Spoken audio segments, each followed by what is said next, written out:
Bonjour à tous et bienvenue pour une nouvelle semaine d'études sur le thème du Saint-Esprit. Nous avons le plaisir de nous retrouver cette semaine avec nos pasteurs, les invités donc Charlie Raison, bonjour. Bonjour. Et Émile Lazare, bonjour. Bonjour. Nous traitons donc le thème du Saint-Esprit. Un thème pas si simple, pourtant au cœur de notre cheminement spirituel, personnel, de notre expérience chrétienne. Alors ce Saint-Esprit, qui est-il? Comment agit-il? Quel est l'impact dans notre vie? Toutes ces questions, nous allons les voir au fil de ce trimestre. Mais cette semaine particulièrement, nous nous interrogeons sur une chose, une vie sanctifiée. Une vie sanctifiée, qu'est-ce que cela signifie? Eh bien, nous allons le découvrir. Aussi, je vais inviter le pasteur Charlie Raison à prier avec nous. Voulez-vous? Oui, Seigneur, nous voulons te remercier pour ta parole qui nous montre à quel point tu nous aimes, parce que c'est un message d'amour. Nous te bénissons parce que le Saint-Esprit nous aide à découvrir chaque jour cet amour. Alors que nous allons partager cette parole vivante, que le Saint-Esprit puisse nous conduire dans le nom de Jésus. Amen. Amen. Amen, amen. Une vie sanctifiée. Alors, messieurs, une question personnelle, simple à première vue, mais personnelle, qui pourra nous aider d'ailleurs à nous, qui pourra nous aider à pouvoir avancer, nous, dans nos propres cheminements, parce que vous êtes aussi pasteur. Et souvent, on a cette idée du pasteur qui est saint. Alors, est-ce que vous diriez que votre vie est sanctifiée? Et si oui, à quel moment avez-vous compris qu'elle l'était? Alors, pour ma part, j'ai toujours eu un problème avec la notion de justice. Et il a fallu un certain temps pour que le Seigneur touche mon cœur par l'intermédiaire du Saint-Esprit, pour que j'accepte que la seule vraie justice, c'est celle de Dieu. Et cela m'a permis de pardonner avec plus de facilité. Mais alors, attendez, vous pouvez faire le lien entre justice et sanctifié? Quel est le lien? Par exemple, humainement parlant, on s'attend à du 50-50. Mais lorsque l'on est touché par le Saint-Esprit, on comprend que la justice, c'est-à-dire la réparation, la restauration, tout cela, c'est Dieu qui le fait. Donc tout lui appartient. Donc on n'est plus simplement dans une opposition ou encore dans une répartition, mais on attend que Dieu fasse son œuvre. D'accord. Donc, vie sanctifiée ou pas pour vous? Oui, je suis dans cette dynamique. Merci. Et vous? Bon, si on part de la définition biblique Oui. de la sanctification, ça veut dire une vie mise à part pour une mission. Oui, je peux affirmer que ma vie, j'essaye de la mettre à part pour une mission précise. De l'autre côté, si on prend la définition populaire de la sanctification sans péché, ici je ne peux pas dire. Parce que cette définition populaire n'est pas la définition biblique de la sanctification. La sanctification, c'est mettre ta vie à part pour réaliser une mission que Dieu t'a donnée. Dans ce sens-là, oui, je crois que chaque chrétien doit faire tout ce qu'il doit, tout ce qu'il peut, pour avoir une vie sanctifiée dans ce sens-là.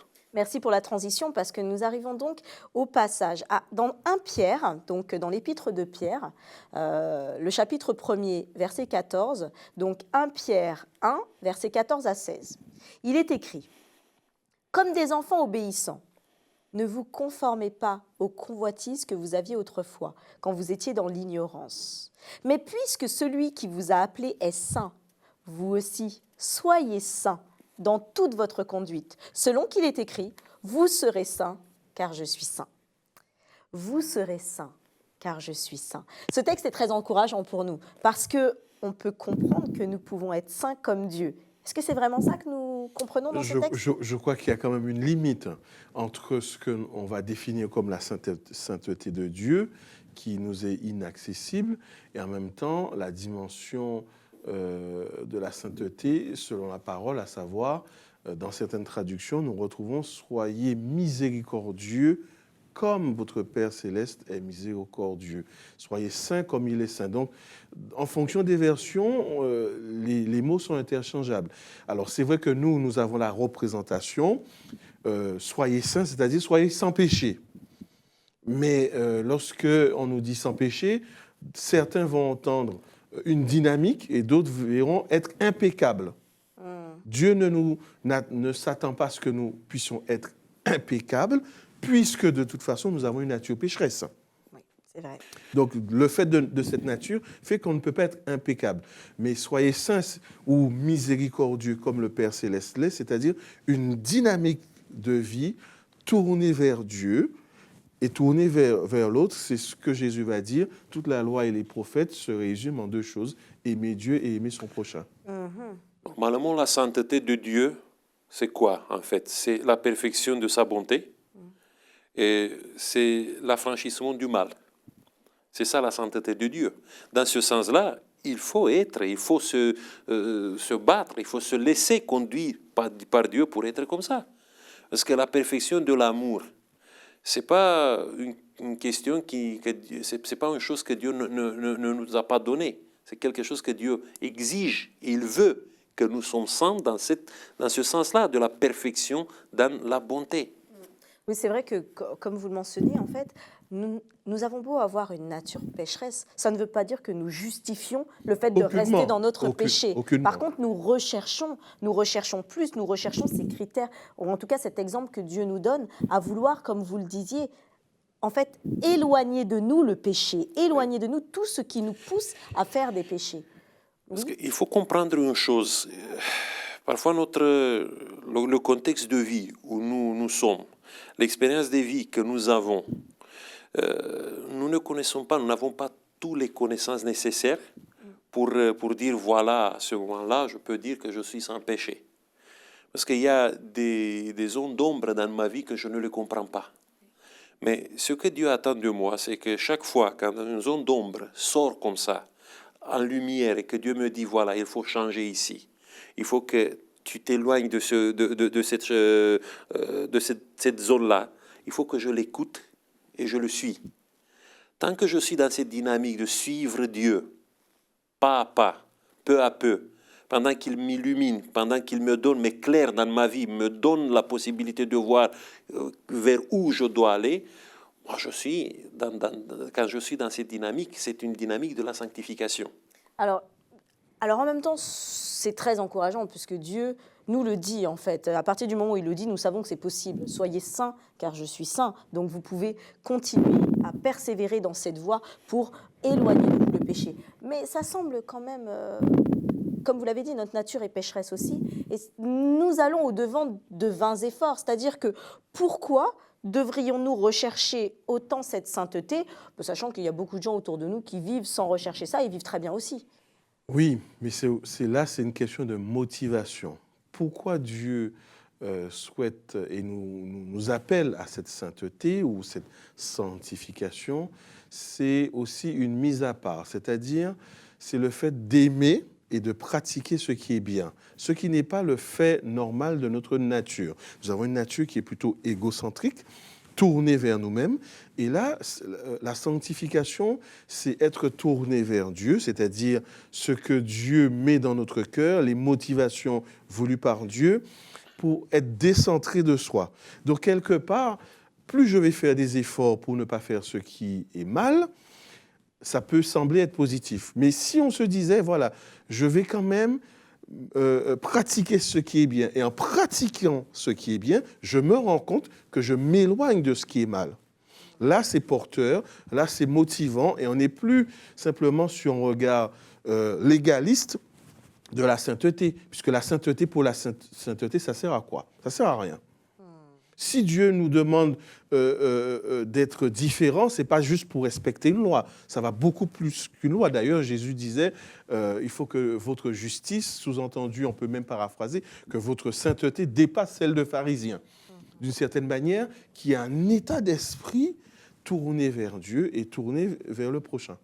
D'accord. Quand tu dis vivre bien, c'est quoi ça? Avoir des choses ou avoir un équilibre intérieur?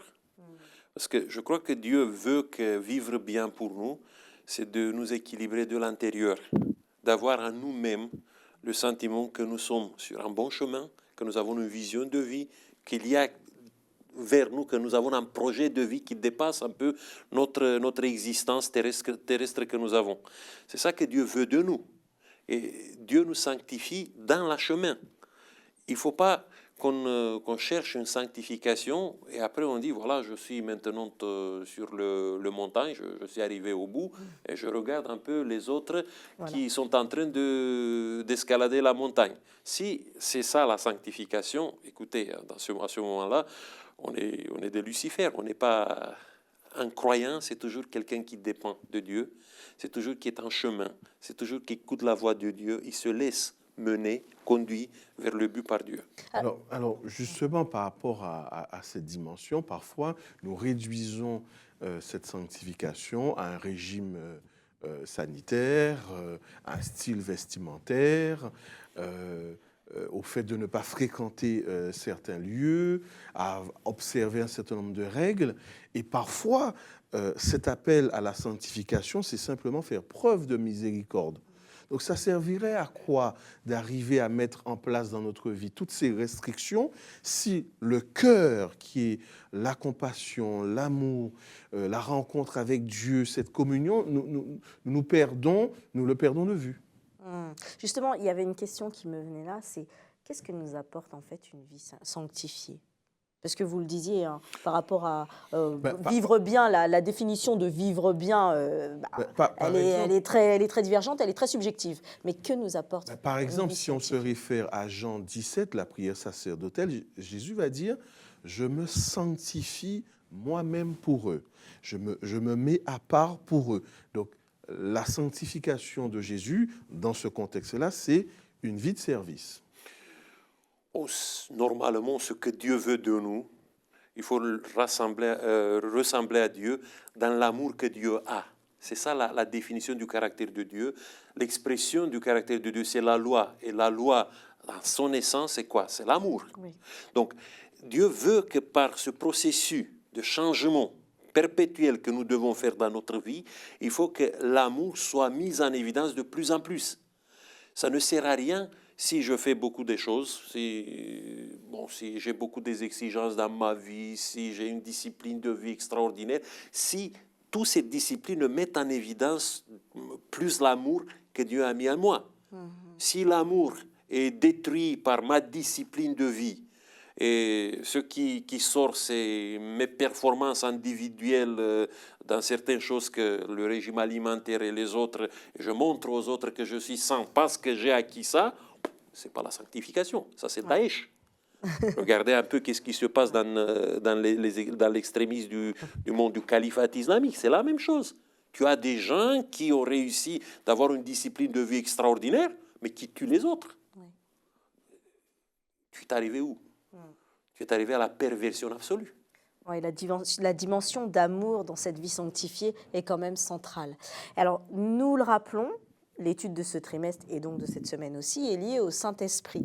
Aussi, en quoi le Saint-Esprit nous aide-t-il dans ce cheminement d'une vie sanctifiée?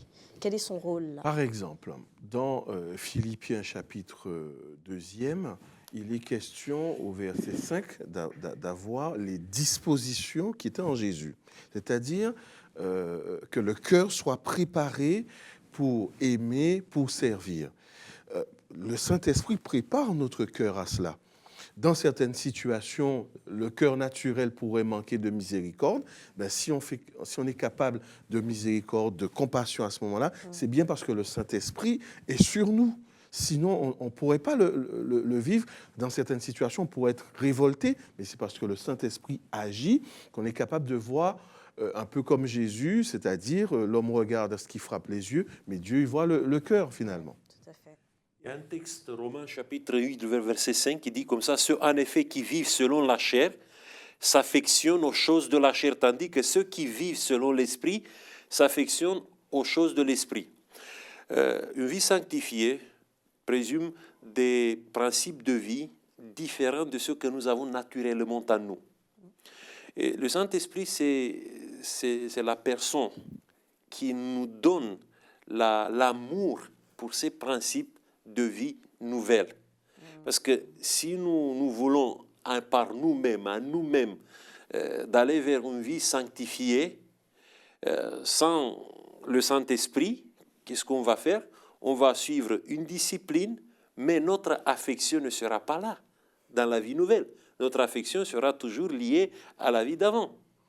C'est pour ça que le Saint-Esprit, il change pratiquement tout. Notre affection pour tous ces principes de vie nouvelle, mais aussi notre vie.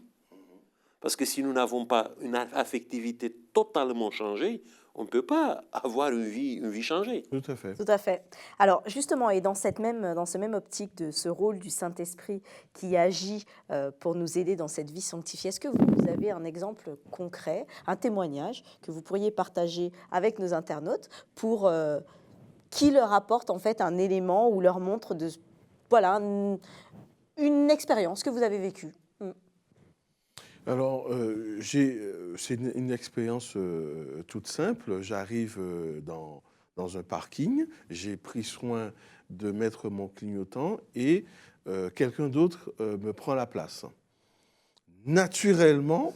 Vous allez dire, mais allez-y, allez-y. Naturellement, bien ce jour-là, habituellement, je réagis mal. Ce jour-là, je me suis surpris à bénir cette personne, à ne pas me mettre en colère, à me dire de toute façon, je vais bien trouver une autre place. C'est un exemple simple, mais qui montre que parfois, ce qui nous semble inaccessible aujourd'hui et maintenant, peut l'être par la suite parce qu'il y aura une relation plus forte, une écoute plus attentive du Saint-Esprit dans notre vie. Oui, amen, oui, merci. Bon, quand j'ai été lycéen et je voulais changer un peu ma vie, j'ai trouvé un grand problème. J'ai été dépendante un peu des cinémas. On découvrait après la Révolution, après le changement du communisme, il y a beaucoup de cinémas qui avaient des films qui roulaient jour après jour, des films changés. C'était pas comme avant. Avant, on avait un film toute la semaine. Maintenant, on avait 2-3 films par jour. Et j'avais développé en moi-même une sorte de dépendance. Je ne pouvais pas m'abstenir de passer devant un cinéma sans entrer. Et à un moment donné, quand j'ai pris la décision de changer ma vie, j'ai eu un problème avec l'affection que j'avais pour ça. J'avais prié, j'avais fait des efforts pendant des mois et des mois pour sortir de ce cercle d'affection parce que mon affectivité était là. Bon, je réussissais un jour ou deux où je réussissais comme ça d'avoir une abstinence, mais après, je tombais de nouveau dans mon affectivité d'avant. Bon, il y a un moment où j'ai pris une décision radicale. C'était dur, mais je peux vous dire aujourd'hui, je n'ai pas cette affectivité. Elle est disparue. Parce que c'est ça que le Saint-Esprit fait à nous-mêmes. Il change parfois l'affectivité que nous avons pour des choses qui nous tiennent esclaves des jours, des nuits, des mois et des mois. Et c'est ça le grande œuvre dans la sanctification que le Saint-Esprit fait pour nous. Mais vous avez mentionné aussi une chose, c'est parce que souvent on aime dire, de toute façon, Dieu va me changer, le Saint-Esprit va me changer, mais à chaque fois dans vos expériences, il y a un élément, vous avez choisi aussi. Oui. C'est-à-dire qu'à un moment, vous avez pris Il y a un moment radical. à un moment, vous avez choisi aussi de ne pas vous énerver, voilà, il y a un moment... Je me rappelle, j'étais avec mes copains, on était en train d'arriver au cinéma, et à un moment donné, il y a comme quelque chose qui m'a traversé l'esprit. Si tu ne pars maintenant, tu ne partiras jamais. Je me suis retourné, j'ai commencé à courir comme un fou. Les autres m'ont regardé, ils m'ont dit, mais qu'est-ce qu'il se passe avec toi? Le lendemain, j'ai été un peu plus forte qu'avant. Mais c'était ce moment qui a été un moment radical. Il faut à un moment donné couper cette affectivité pour des choses qui nous tiennent en bas ici. Et pour dire, voilà, je vais choisir ça, mais avec une détermination. Si tu n'as pas la détermination, et cette détermination, je crois qu'elle ne vient pas de moi. C'est toujours quelque chose que... Il y a un temps où le Saint-Esprit doit avoir une sorte de négociation avec toi pour que tu arrives à un moment donné à la conviction que c'est à partir de cette détermination que les choses se fassent dans ta vie. Voilà. Alors, parfois, on peut aussi manquer de volonté. Oui. Et on a besoin à ce moment-là que le Saint-Esprit nous donne la volonté de surmonter. Parce qu'on n'est pas tous pétris avec la même pâte, on n'est pas tous faits pareil. Et parfois, face à une tentation, face à une difficulté, on peut se sentir faible, faillible et manquer de volonté. Et c'est là qu'on a besoin du Saint-Esprit qui vienne nous donner cette volonté, ce qui nous manque. Alors justement, et on élargit encore ce champ, parce que là, on est resté sur la personne et sur mon choix personnel. Mais on va voir qu'il y a d'autres impacts. Et donc, si nous prenons dans notre Bible le livre d'Hébreux, Hébreux au chapitre 12, Hébreux au chapitre 12, le verset 1. Nous donc aussi, puisque nous sommes environnés d'une si grande nuée de témoins, rejetons tout fardeau et le péché qui nous enveloppe si facilement, et courons avec persévérance dans la carrière qui nous est ouverte, ayant les regards sur Jésus, le chef et le consolateur de la foi, qui, en vue de la joie qui lui était réservée, a souffert la croix, méprisé l'ignominie et s'est assis à la droite du trône de Dieu. De manière pratique, qu'est-ce que ce passage implique dans notre vie ? Ça implique quand même un abandon. Et cela fait référence au texte quand Jésus dit « Si quelqu'un veut me suivre, si quelqu'un veut être mon disciple, qui renonce à lui-même. » Terrible, difficile ce choix. Renoncer à soi-même, c'est aussi renoncer à sa volonté propre. Et il me semble qu'à un moment donné, la clé consiste à dire, voilà Seigneur, je ne veux plus que ce soit ma volonté propre qui me domine, mais je veux que ce soit la tienne. Il me semble que le point de départ, c'est quand même à ce niveau-là. Seigneur, voilà, j'aimerais renoncer à moi-même, mais je n'en ai pas la force.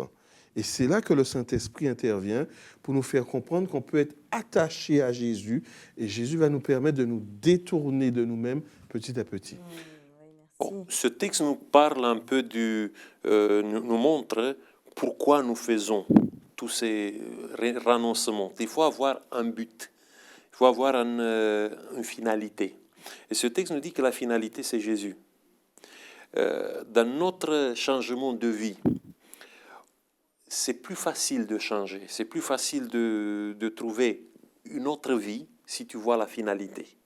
Et la finalité est toujours la personne de Jésus.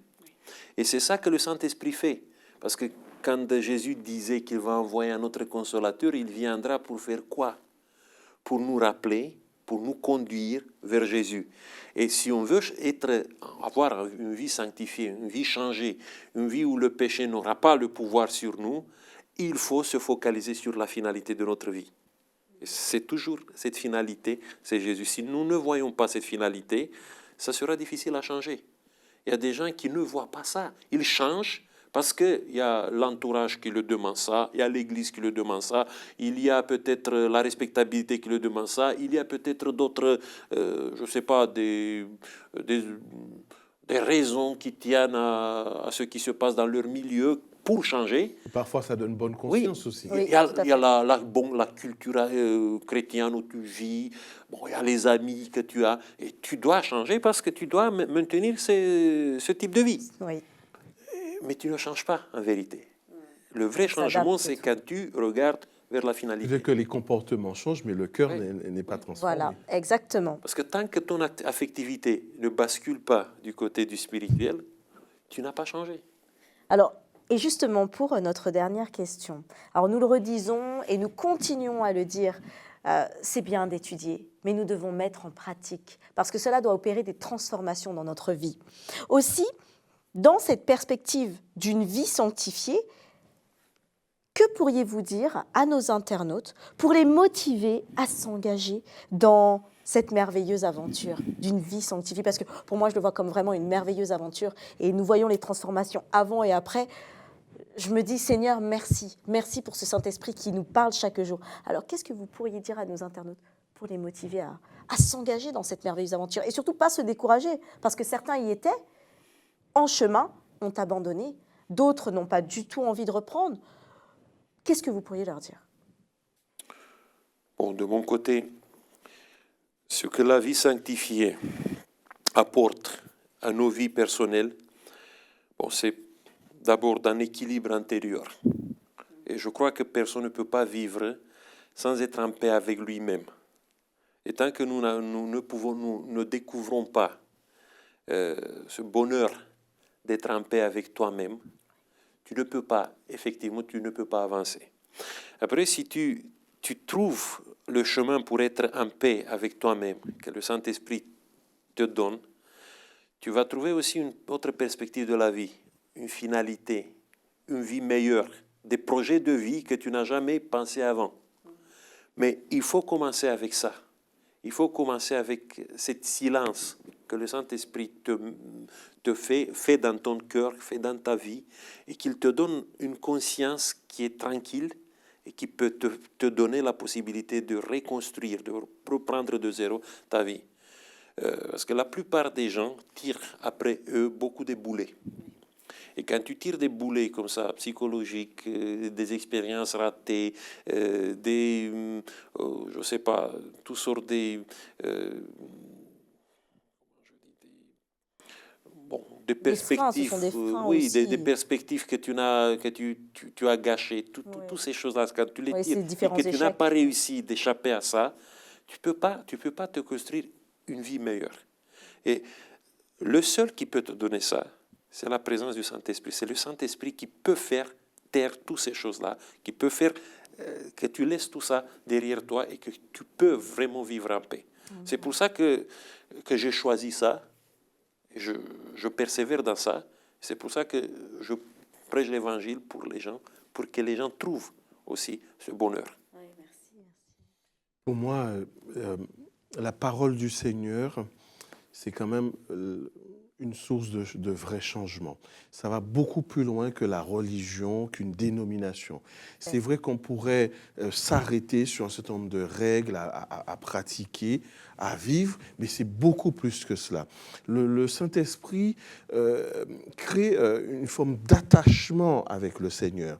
Et c'est peut-être là notre difficulté, parce que nombre d'internautes pensent que, en fait, c'est une affaire de règles et de religion. Ça va beaucoup plus loin. La première chose, c'est que le Saint-Esprit va m'apprendre à aimer Dieu, à recevoir aussi son amour. Et c'est parce qu'on sait que Dieu nous aime, qu'il ne nous condamne pas, qu'il nous délivre, quel que soit notre passé, qu'à ce moment-là, on a la force de lever la tête et de se dire, mais j'aimerais en savoir un peu plus, j'aimerais le connaître. J'aimerais aussi dire que depuis qu'il est dans ma vie, il a complètement changé mes perspectives de vie. Parfois, nombre d'entre nous, on a le sentiment d'être passé un peu à côté. Mais en fait, avec le Saint-Esprit, on ne passe jamais à côté. Parce qu'il sait toujours nous rattraper, même quand on est entré dans une voie sans issue. Donc, si un encouragement pour nos internautes, ce serait plutôt dans ce sens-là. Ne vous découragez pas, le Saint-Esprit est donné pour vous. Merci beaucoup, merci messieurs. Une vie sanctifiée, ce n'est pas quelque chose d'irréel ou d'impossible ou réservé à quand Jésus reviendra. C'est bien maintenant qu'elle se fait. C'est bien maintenant que le Seigneur souhaite que nous ayons la paix que lui seul peut donner. Commencez cette aventure. Allez de l'avant, et même si cela paraît inconnu, vous avez un avocat, un défenseur. Il sera toujours avec vous, ce Saint-Esprit. Lancez-vous dans l'aventure.